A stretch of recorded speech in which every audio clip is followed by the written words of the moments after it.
Hi hello ಎಲ್ರಿಗೂ ನಮಸ್ಕಾರ, welcome back to my channel. Friends, ನಾನಿವತ್ತು ನಿಮಗೆ ಒಂದು ವಿಭಿನ್ನವಾಗಿರುವಂಥ, ನೀವು ಯಾವತ್ತೂ ಕೂಡ ಟ್ರೈ ಮಾಡೇ ಇರೋದಿಲ್ಲ ಅಥವಾ ನೀವು ಟೇಸ್ಟ್ ಮಾಡಿರ್ತೀರೋ ಇಲ್ವೋ ನನಗೆ ಗೊತ್ತಿಲ್ಲ. ನೀವು ಈ ವಿಡಿಯೋ ನೋಡಿದ ಮೇಲೆ ನಿಮಗೆ ಗೊತ್ತಾಗ್ಬೋದು. ನಿಮಗೇನಾದರೂ ಈ ವಿಡಿಯೋ ನೋಡಿ ಈ ರೆಸಿಪಿ ಇಷ್ಟ ಆಗಿ ನೀವೇನಾದರೂ ಟ್ರೈ ಮಾಡಿದ್ರೆ ಪ್ಲೀಸ್ ಕಮೆಂಟ್ ಮಾಡಿ, ಹಾಗೆ ಸಬ್ಸ್ಕ್ರೈಬ್ ಮಾಡ್ಕೊಂಡು ವಿಡಿಯೋವನ್ನು ನೋಡೋದನ್ನ ಮರಿಬೇಡಿ.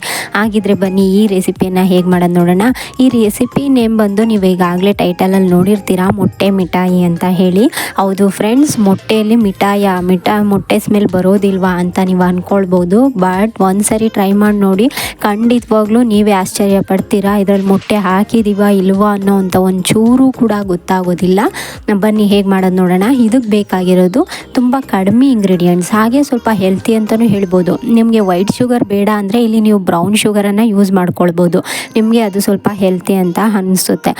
ನಾನಿಲ್ಲಿ ವೈಟ್ ಶುಗರನ್ನೇ ನಾನು ತೊಗೊಂಡಿದ್ದೀನಿ. ಇದಕ್ಕೆ ಬೇಕಾಗಿರೋದು ಕೋವಾ. ನೀವು ಕೋವಾವನ್ನು ಮನೇಲೇ ಮಾಡ್ಕೊಳ್ಳೋಕ್ಕೆ ಗೊತ್ತಿದ್ದರೆ ನೀವು 1 ಲೀಟ್ರ್ ಹಾಲನ್ನು ಯೂಸ್ ಮಾಡಿಕೊಂಡು ಕೋವಾ ರೆಡಿ ಮಾಡಿಕೊಂಡ್ರೆ ಅದು ನಿಮಗೆ 200 ಗ್ರಾಮ್ ಅಷ್ಟು ಕೋವಾ ರೆಡಿ ಆಗುತ್ತೆ.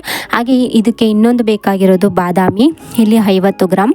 ನಿಮಗೆ ಗ್ರಾಮ್ ಲೆಕ್ಕದಲ್ಲಿ ತೊಗೊಳಕ್ಕೆ ಸ್ಕೇಲ್ ಇಲ್ಲ ಅಂತ ಹೇಳಿದ್ರೆ ನೀವು ಒಂದು ಮಿನಿಮಮ್ ಒಂದು 20 ತೊಗೊಂಡ್ರು ಸಾಕು. ನೀವು ಇದೇ ನಾನು ಧಾರಾಳವಾಗಿ ಬಳಸ್ತೀನಿ ಅಂದರೆ ನೀವು 50 ಗ್ರಾಮ್ ಅಂದರೆ ಒಂದು 40ರಿಂದ ಒಂದು 50 ಪೀಸ್ವರೆಗೂ ತೊಗೊಳ್ಬೋದು. ನಾನಿಲ್ಲಿ 40 ಪೀಸನ್ನು ತೊಗೊಂಡಿದ್ದೀನಿ. ಹಾಗೆ ನನ್ನ ಹತ್ರ ಸ್ವಲ್ಪ ಒಂದು 30 ಪೀಸ್ ಬಾದಾಮಿ ತೊಗೊಂಡಿದ್ದೀನಿ. ಅದಕ್ಕೆ ಸ್ವಲ್ಪ ಗೋಡಂಬಿ ಒಂದು 15 ಪೀಸ್ ಆ ಥರ ತೊಗೊಂಡಿದ್ದೀನಿ. ಇಷ್ಟನ್ನು ತೊಗೊಂಡು ನಾನು ಗ್ರಾಮ್ ಮೆಷರ್ಮೆಂಟಲ್ಲಿ ತೊಗೊಂಡಿದ್ದೀನಿ. ಹಾಗೆ ಕಪ್ಪಲ್ಲೂ ಕೂಡ ತೊಗೊಂಡು ನಾನು ನಿಮಗೆ ಹೇಳ್ತಾ ಇರೋದು.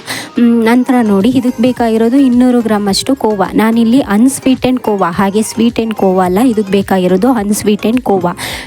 ಇದನ್ನು ನಾನು ರೆಡಿಮೇಡೇ ಕೋವಾವನ್ನು ತೊಗೊಂಡಿದ್ದೀನಿ.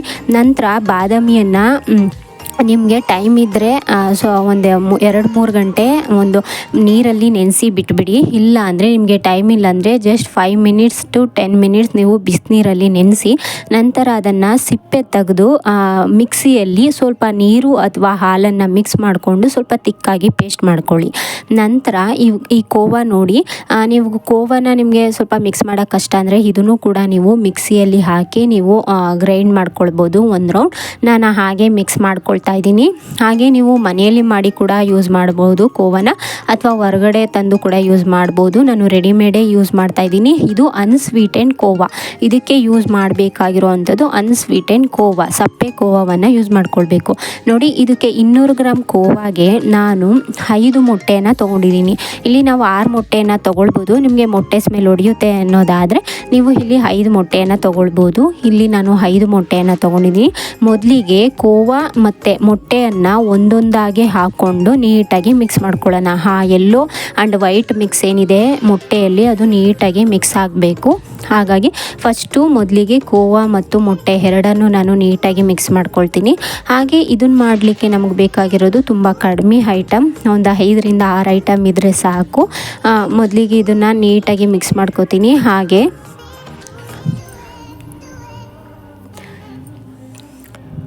ಫ್ರೆಂಡ್ಸ್, ಹಾಗೆ ಈ ಸ್ವೀಟು ಎಲ್ಲಿ ತುಂಬಾ ಫೇಮಸ್ ಅಂದರೆ ಒಂದು ಇಸ್ಲಾಮಿಕ್ ಫ್ಯಾಮಿಲಿಗಳಲ್ಲಿ ಮಾಡೋವಂಥ ಒಂದು ಟ್ರೆಡಿಷ್ನಲ್ ಸ್ವೀಟ್ ರೆಸಿಪಿ ಅಂತ ಹೇಳ್ಬೋದು. ಈಗ ನಮ್ಮ ಕಡೆ ಎಲ್ಲ ನಾವು ಹೇಗೆ ಒಬ್ಬಟ್ಟನ್ನು ನಾವು ಟ್ರೆಡಿಷ್ನಲ್ ಅಂತ ಹೇಳ್ತೀವಿ, ಹಾಗೆ ಅವ್ರ ಕಡೆ ಕೆಲವೊಂದು ಟ್ರೆಡಿಷ್ನಲ್ ರೆಸಿಪಿಯಲ್ಲಿ ಇದು ಕೂಡ ತುಂಬಾ ಟ್ರೆಡಿಷ್ನಲ್ ಅಂತ ಹೇಳ್ಬೋದು. ಹಾಗೆ ಇದಂತೂ ತುಂಬಾ ಫೇಮಸ್ ಆಗಿರೋದು ಬಂದು ತಮಿಳುನಾಡಿನಲ್ಲಿ.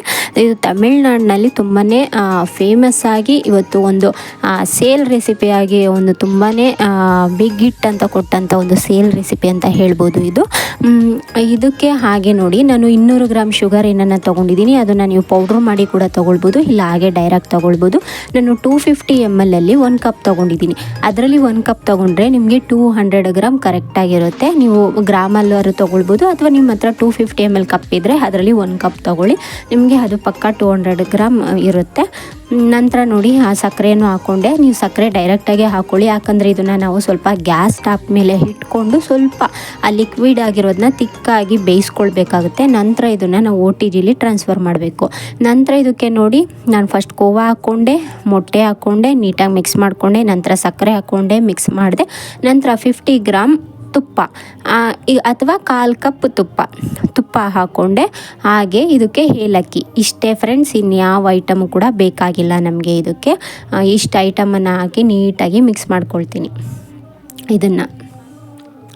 ಹಾಗೆ ಒಂದು ಸರಿ ಟ್ರೈ ಮಾಡಿ ನೋಡಿ ಫ್ರೆಂಡ್, ನಿಮಗೆಲ್ಲೂ ಕೂಡ ಒಂಚೂರು ಕೂಡ ಗೊತ್ತಾಗೋದಿಲ್ಲ ಇದು ಮೊಟ್ಟೆಯಿಂದ ಮಾಡಿರೋದು ಅಂತ. ಇದು ಒಂಥರ ಕೇಕು ಅಲ್ಲ, ಸ್ವೀಟ್ಗೂ ಅಲ್ಲ, ಎರಡರ ಮಧ್ಯ ಇರೋ ಅಂತ ಹೇಳ್ಬೋದು. ಆದರೆ ತುಂಬಾ ಇಷ್ಟ ಆಗುತ್ತೆ. ಸ್ವೀಟ್ ಪಡೋರಿಗೆ ಇದೊಂದು ವಿಭಿನ್ನವಾಗಿ ಟ್ರೈ ಮಾಡಬೇಕು ಸ್ವೀಟಲ್ಲಿ ಅನ್ನೋರಿಗೆ ಇದೊಂದು ಹೊಸ ರೆಸಿಪಿ ಅಂತ ಹೇಳ್ತೀನಿ. ಹಾಗೆ ನಿಮ್ಗೇನಾರ ಈ ಪ್ರೋಸೆಸ್ ಮಾಡಲಿಕ್ಕೆ ಕಷ್ಟ ಅಂದರೆ ಈ ಆರ್ಡ್ರನ್ನು ಕೂಡ ನಾವು ತೊಗೊಳಕ್ಕೆ ರೆಡಿ ಇದ್ದೀವಿ. ನಿಮಗೆ ಕೊರಿಯರ್ ಮೂಲಕ ನಾವು ಫ್ರೆಶ್ ಆಗಿ ಮಾಡಿ ರೆಡಿ ಮಾಡಿ ನಿಮಗೆ ಕಳಿಸ್ತೀವಿ. ನೀವು ಒಂದು ಸಾರಿ ಟ್ರೈ ಮಾಡ್ಬೋದು ನೋಡಿ. ನಂತರ ಇದನ್ನು ನಾನು ನೀಟಾಗಿ ಫಸ್ಟು ಮಿಕ್ಸ್ ಮಾಡಿಕೊಂಡೆ. ನಂತರ ಇದನ್ನು ಸ್ಲೋ ಟು ಮೀಡಿಯಮ್ ಫ್ಲೇಮಲ್ಲಿ ನಾನು ಇದನ್ನು ಸ್ವಲ್ಪ ತಿಕ್ ಕನ್ಸಿಸ್ಟೆನ್ಸಿ ಆಗೋವರೆಗೂ ಸ್ವಲ್ಪ ಇದನ್ನು ಕೈ ಆಡಿಸ್ಕೊಂಡು ನೀಟಾಗಿ ಮಿಕ್ಸ್ ಮಾಡ್ಕೊಳ್ತೀನಿ. ಯಾಕಂದರೆ ಈ ಥರ ಕೈ ಆಡಿಸ್ದೆ ಹಾಗೆ ಬಿಟ್ಬಿಟ್ರೆ ಕೆಳಗೆ ತಳ ಹಿಡಿದು ಬಿಡುತ್ತೆ. ಅದಕ್ಕೆ ಈ ಥರ ಆಡಿಸ್ತಾ ಇದ್ದಾಗ ಆ ಕೋವ ಏನಿದೆ ನಮಗೆ ಆ ಕೋವ ಎಲ್ಲ ನೀಟಾಗಿ ಕರಗುತ್ತೆ. ಹಾಗೆ ಆ ಸಕ್ಕರೆ ಕೂಡ ಕರಗುತ್ತೆ ನೀಟಾಗಿ. ನಮಗೆ ಮಾಡ್ತಾ ಏನಾಗುತ್ತೆ ಅದು ಸ್ವಲ್ಪ ತಿಕ್ಕ ಕನ್ಸಿಸ್ಟೆನ್ಸಿ ಬರುತ್ತೆ. ಅಲ್ಲಿವರೆಗೂ ನಾವು ಈ ಗ್ಯಾಸ್ ಸ್ಟವ್ ಮೇಲೆ ಇಟ್ಕೊಂಡು ನಾವು ಸ್ವಲ್ಪ ಬೇಯಿಸ್ಕೋಬೇಕು. ನಂತರ ಇದನ್ನು ನಾವು ಒಂದು 6 ಇಂಚು ಸ್ಕ್ವೇರ್ ಟಿನ್ನಲ್ಲಿ ಈಗಾಗಲೇ ನಾನು ತುಪ್ಪವನ್ನು ಗ್ರೀಸ್ ಮಾಡಿ ಇಟ್ಕೊಂಡಿದ್ದೀನಿ. ಆ ಟಿನ್ನಿಗೆ ಇದನ್ನು ನಾನು ಟ್ರಾನ್ಸ್ಫರ್ ಮಾಡ್ಕೊಳ್ತೀನಿ. ನಂತರ ಇದನ್ನು ನಾನು OTGಯಲ್ಲಿ 170 ಡಿಗ್ರಿ ಸೆಲ್ಸಿಯಸ್ನಲ್ಲಿ ನಾನು 30 ಮಿನಿಟ್ಸ್ ಬೇಕ್ ಮಾಡ್ಕೊಳ್ತೀನಿ ಫ್ರೆಂಡ್ಸ್. ನೋಡ್ತಾ ಇರ್ಬೋದು ನೀವು ಎಷ್ಟು ಸ್ವಲ್ಪನೇ ಹೇಗೆ ತಿಕ್ಕಾಗ್ತಾ ಇದೆ ಅಂತ. ಸಾಕು, ಇಷ್ಟಾದರೆ ಸಾಕು, ತುಂಬ ತಿಕ್ ಮಾಡೋದು ಬೇಡ. ನಾನು 2 ನಿಮಿಷ ಲೇಟಾಗಿ ತೊಗೊಂಡೆ. ನೀವು 2 ನಿಮಿಷ ಬೇಗನೆ ಸ್ವಲ್ಪ ಫ್ಲೇಮ್ನ ಆಫ್ ಮಾಡಿ ಅದನ್ನು ಟಿನ್ನಿಗೆ ಟ್ರಾನ್ಸ್ಫರ್ ಮಾಡಿ. ನೀವು ಗ್ಯಾಸ್ ಸ್ಟವ್ ಮೇಲೂ ಕೂಡ ಇದನ್ನು ಟಿನ್ನೊಳಗೆ ಟ್ರಾನ್ಸ್ಫರ್ ಮಾಡಿ ನೀವು ಬೇಯಿಸ್ಕೊಳ್ಬೋದು ಒಂದು ದೊಡ್ಡ ಪಾತ್ರೆಯಲ್ಲಿ ಇಟ್ಕೊಂಡು. ನೋಡಿ, ಈ ಥರ ಟಿನ್ನನ್ನು ನಾನು ಈಗಾಗಲೇ ತುಪ್ಪವನ್ನು ಗ್ರೀಸ್ ಮಾಡಿ ಇಟ್ಕೊಂಡಿದ್ದೀನಿ. ಇದಕ್ಕೆ ಬೇಕಾಗಿರೋದು ಆಯಿಲ್ಗಿಂತ ತುಪ್ಪವನ್ನೇ ಬಳಸ್ಕೊಳ್ಬೇಕು ನಾವು ಇದಕ್ಕೆ.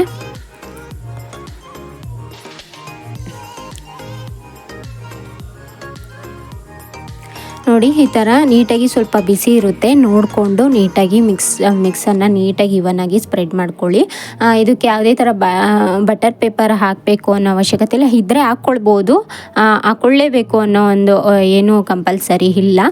ಆದರೆ ತುಪ್ಪವನ್ನು ಗ್ರೀಸ್ ಮಾಡ್ಕೊಳ್ಳಿ ಅಥವಾ ಆಯಿಲನ್ನು ಗ್ರೀಸ್ ಮಾಡ್ಕೊಳ್ಳಿ. ಆದರೆ ನೀವು ಬ್ಯಾಟರ್ಗೆ ನೀವು ತುಪ್ಪವನ್ನೇ ಹಾಕ್ಕೊಳ್ಬೇಕು. ಆಯಿಲ್ ಹಾಕಿದ್ರೆ ನಿಮಗೆ ಆ ಟೇಸ್ಟ್ ಗೊತ್ತಾಗೋದಿಲ್ಲ. ನೋಡಿ, ಈ ಥರ ನೀಟಾಗಿ ಇವನ್ನಾಗಿ ನಾನು ಸ್ಪ್ರೆಡ್ ಮಾಡಿಕೊಂಡೆ. ಹಾಗೆ ನಿಮಗೆ ಏನಾರ ಎಕ್ಸ್ಟ್ರಾ ಡೆಕೋರೇಷನ್ಗೆ ಬೇಕು ಅಂದರೆ ನೀವು ಇಲ್ಲಿ ಬಾದಾಮಿ ಗೋಡಂಬಿಯನ್ನು ನೀವು ಡೆಕೋರೇಷನ್ಗೆ ಹಾಕೋಬೋದು. ಹಾಗೆ ಈ ಥರ ಬ್ಯಾಟರನ್ನು ಟ್ರಾನ್ಸ್ಫರ್ ಮಾಡಿದ್ಮೇಲೆ ಸ್ವಲ್ಪ ತುಪ್ಪವನ್ನು ಸವರ್ಕೊಳ್ಳಿ. ಯಾಕಂದರೆ ಇದರಲ್ಲಿ ನಮಗೆ ಕೊನೆಗೆ ಇದು ಬೆಂದ ಮೇಲೆ ನಮಗೆ ಕೊನೆಗೆ ಒಂದು ಬ್ರೌನಿಷ್ ಆಗಿ ನಮಗೆ ಮೇಲಲ್ಲಿ ಟಾಪಲ್ಲಿ ರೆಡಿ ಆಗುತ್ತೆ. ಅದು ಬೇಕು ಅಂದರೆ ನಾವು ಈ ಥರ ಮೇಲೆ ಸ್ವಲ್ಪ ತುಪ್ಪವನ್ನು ಸ್ಪ್ರೆಡ್ ಮಾಡ್ಕೊಳ್ಬೇಕಾಗುತ್ತೆ. 1 ಸ್ಪೂನ್ ತುಪ್ಪವನ್ನು ಹಾಕಿ ಅದು ಬಿಸಿ ಇರುತ್ತಲ್ವ ಎಲ್ಲ ಕಡೆ ಸ್ಪ್ರೆಡ್ ಆಗುತ್ತೆ. ಅದು ನೀಟಾಗಿ ಸ್ಮೂತ್ ಮಾಡ್ಕೊಳ್ಳಿ. ನಂತರ ನಾನು ಇದನ್ನು ಎಕ್ಸ್ಟ್ರಾ ಡೆಕೋರೇಷನ್, ಇದು ಆಪ್ಷನಲ್, ನೀವು ಬೇಕು ಅಂದರೆ ಡ್ರೈ ಫ್ರೂಟ್ಸ್ನ ಆ್ಯಡ್ ಮಾಡ್ಕೊಳ್ಬೋದು, ಇಲ್ಲಾಂದರೆ ಪ್ಲೇನ್ ಆಗಿ ಇದನ್ನು ಬೇಯಿಸ್ಕೊಳ್ಬೋದು. ಈಗ ನಾನು 180 ಡಿಗ್ರಿಯಲ್ಲಿ ನಾನು OTGನ ಪ್ರೀ ಹೀಟ್ಗೆ ಇಟ್ಕೊಂಡಿದ್ದೆ. ಇದನ್ನು ಈಗ ನಾನು 170 ಡಿಗ್ರಿಯಲ್ಲಿ 30 ಮಿನಿಟ್ಸ್ ಬೇಕ್ ಮಾಡ್ಕೊಳ್ತೀನಿ ಫ್ರೆಂಡ್ಸ್. ಇದು ಟಾಪ್ ಆ್ಯಂಡ್ ಬಾಟಮ್ ರಾಡನ್ನು ಎರಡನ್ನೂ ಕೂಡ ಆನ್ ಮಾಡ್ಕೊಂಡಿದ್ದೀನಿ ನಾನು. ಹಾಗೆ ಇದು ಫ್ಯಾನ್ ಮೋಡಲ್ಲಿ ಇಟ್ಕೊಂಡಿದ್ದೀನಿ ರಾಡನ್ನು.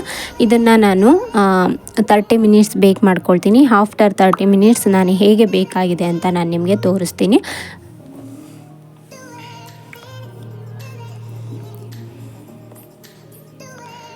ನೋಡಿ ಫ್ರೆಂಡ್ಸ್, ನಂತರ ಇದನ್ನು ನಾನು 30 ಮಿನಿಟ್ಸ್ ಆದಮೇಲೆ ನಾನು ಇದನ್ನು OTGಯಿಂದ ಟ್ರಾನ್ಸ್ಫರ್ ಮಾಡಿ ತೋರಿಸ್ತಾ ಇದ್ದೀನಿ. ನೋಡಿ, ಇವಾಗ ಸ್ವಲ್ಪ ಬಿಸಿಯಾಗಿದೆ. ಇದನ್ನು ಪೂರ್ತಿ ತಣ್ಣಗಾಗಲಿಕ್ಕೆ ಬಿಟ್ಬಿಡೋಣ. ಇದನ್ನು ತಣ್ಣಗಾದ ಮೇಲೆ ನಾನು ಹೇಗೆ ಇರುತ್ತೆ ಅಂತ ಹೇಳಿ ನಾನು ನಿಮಗೆ ಕಟ್ ಮಾಡಿ ತೋರಿಸ್ತೀನಿ.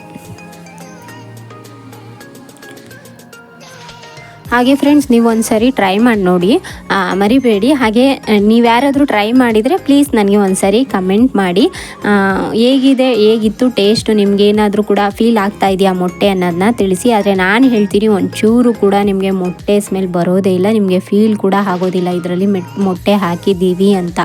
ಅಷ್ಟು ಚೆನ್ನಾಗಿರುತ್ತೆ. ನಿಮಗೆ ಇದೊಂಥರ ಕೋವಾ, ಕಲಾಕಂದ್ ಆ ಥರ ಸ್ವೀಟ್ ತಿಂದಂಗಿರುತ್ತೆ. ಬಟ್ ನಿಮಗೆ ಇಲ್ಲಿ ಮೊಟ್ಟೆ ಸ್ಮೆಲ್ ಒಂಚೂರು ಕೂಡ ಬರೋದಿಲ್ಲ. ಅಷ್ಟು ಟೇಸ್ಟಿಯಾಗಿರುತ್ತೆ ಅಂತ ಹೇಳ್ಬೋದು. ಇತ್ತೀಚಿನ ದಿನಗಳಲ್ಲಿ ತುಂಬಾ ಫೇಮಸ್ ಆಗಿ ರನ್ನಿಂಗಲ್ಲಿರೋ ಅಂಥ ಒಂದು ಬ್ರೌನಿ, ಹಾಗೆ ಇದು ಕೂಡ ಒಂದು ರನ್ನಿಂಗಲ್ಲಿರೋ ಅಂಥ ಒಂದು ರೆಸಿಪಿ ಅಂತ ಹೇಳ್ಬೋದು. ನೋಡಿ ಇದು ಪೂರ್ತಿ ತಣ್ಣಗಾದ್ಮೇಲೆ ನಾನು 1-2 ಅವರ್ ಹಾಗೆ ಇಟ್ಟುಬಿಟ್ಟಿದ್ದೆ. ಇದನ್ನು ನಾನು ಆಮೇಲೆ ನಿಮಗೆ ಇದನ್ನು ತೋರಿಸ್ತಾ ಇರೋದು. ಇವಾಗ ನಾನು ಕಟ್ ಮಾಡಿ ಪೀಸ್ ಮಾಡಿ ತೋರಿಸ್ತೀನಿ ನಾನು ಇವಾಗ ಹೇಗಿರುತ್ತೆ ಅಂತ ನಿಮಗೆ. ನೋಡಿ ಎಷ್ಟು ನೀಟಾಗಿ ಬೇಕಾಗಿದೆ ಅಂತ, ಮೇಲೆ ಬ್ರೌನಿಷ್ ಕಲರ್ ಆಗಿ ನಮಗೆ ಟಾಪಲ್ಲಿ ಈ ಥರ ಬರಬೇಕು. ಆಗಲೇ ನಮಗೆ ಅದು ತುಂಬ ಟೆಕ್ಸ್ಚರ್ ಅನ್ನೋದು ತುಂಬ ಚೆನ್ನಾಗಿರುತ್ತೆ.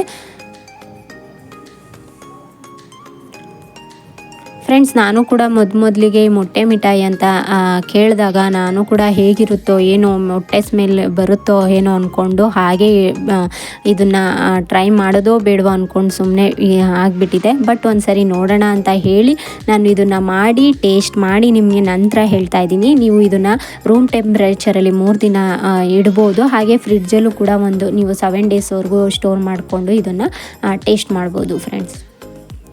ನೋಡಿ ಫ್ರೆಂಡ್ಸ್, ನೀಟಾಗಿ ಎಷ್ಟು ಪೀಸು ಕೂಡ ಪೂರ್ತಿ ತಣ್ಣಗಾದ್ಮೇಲೆ ಕಟ್ ಮಾಡಿದ್ದಕ್ಕೆ ಎಷ್ಟು ನೀಟಾಗಿ ಕಟ್ಟಾಗಿದೆ ಅಂತ. ಹಾಗೆ ಇದನ್ನು ನೀವು ಸ್ವಲ್ಪ ಸ್ಟಾರ್ಟಿಂಗ್ ಒಂದು ಪೀಸ್ ಅದನ್ನು ರಿಮೂವ್ ಮಾಡೋವರೆಗೂ ನಿಮಗೆ ಕಷ್ಟ ಅನಿಸ್ಬೋದು. ಆಮೇಲೆ ನಿಮಗೆಲ್ಲ ಪೀಸು ಕೂಡ ನೀಟಾಗಿ ರಿಮೂವ್ ಆಗುತ್ತೆ.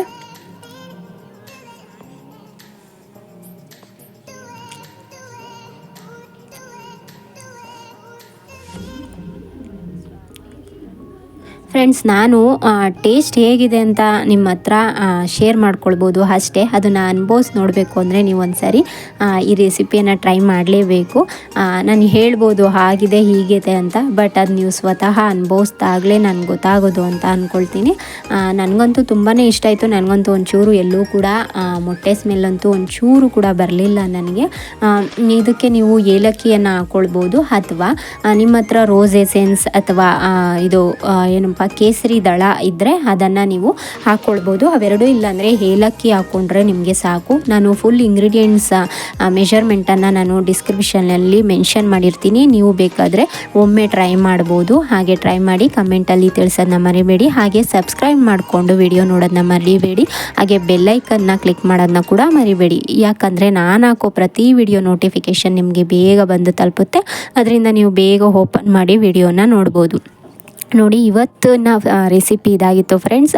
ನಾನು ಒಂದು ಸಾರಿ ನಿಮಗೆ ಟೇಸ್ಟ್ ಮಾಡಿ ಹೇಳ್ತೀನಿ. ನಾನು ಮೊದಲೇ ಹೇಳ್ದಂಗೆ ನಾನು ಟೇಸ್ಟ್ ಮಾಡಿ ನಾನು ಹೇಳ್ಬೋದು, ಬಟ್ ಅದು ಅನುಭವಿಸ್ದಾಗಲೇ ಗೊತ್ತಾಗೋದು.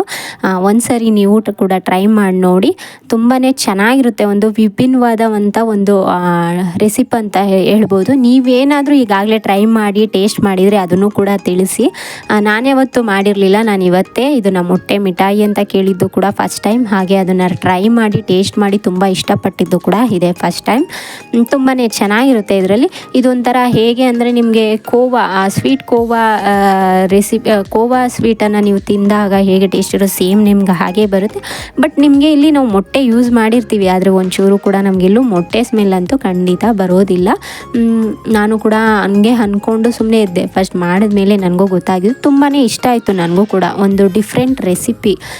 ಇದು ತುಂಬ ಇಸ್ಲಾಮಿಕ್ ಫ್ಯಾಮಿಲಿಗಳಲ್ಲಿ ತುಂಬ ಫೇಮಸ್ ಅಂತ ಹೇಳ್ತಾರೆ. ನನಗೂ ಗೊತ್ತಿರಲಿಲ್ಲ. ಇದನ್ನು ತಿಳ್ಕೊಂಡು ನಾನು ಇವತ್ತು ನಿಮಗೆ ಹೇಳ್ಕೊಟ್ಟಿದ್ದೀನಿ. ಇಷ್ಟ ಆದರೆ ಲೈಕ್ ಮಾಡಿ. Thank you. Bye bye.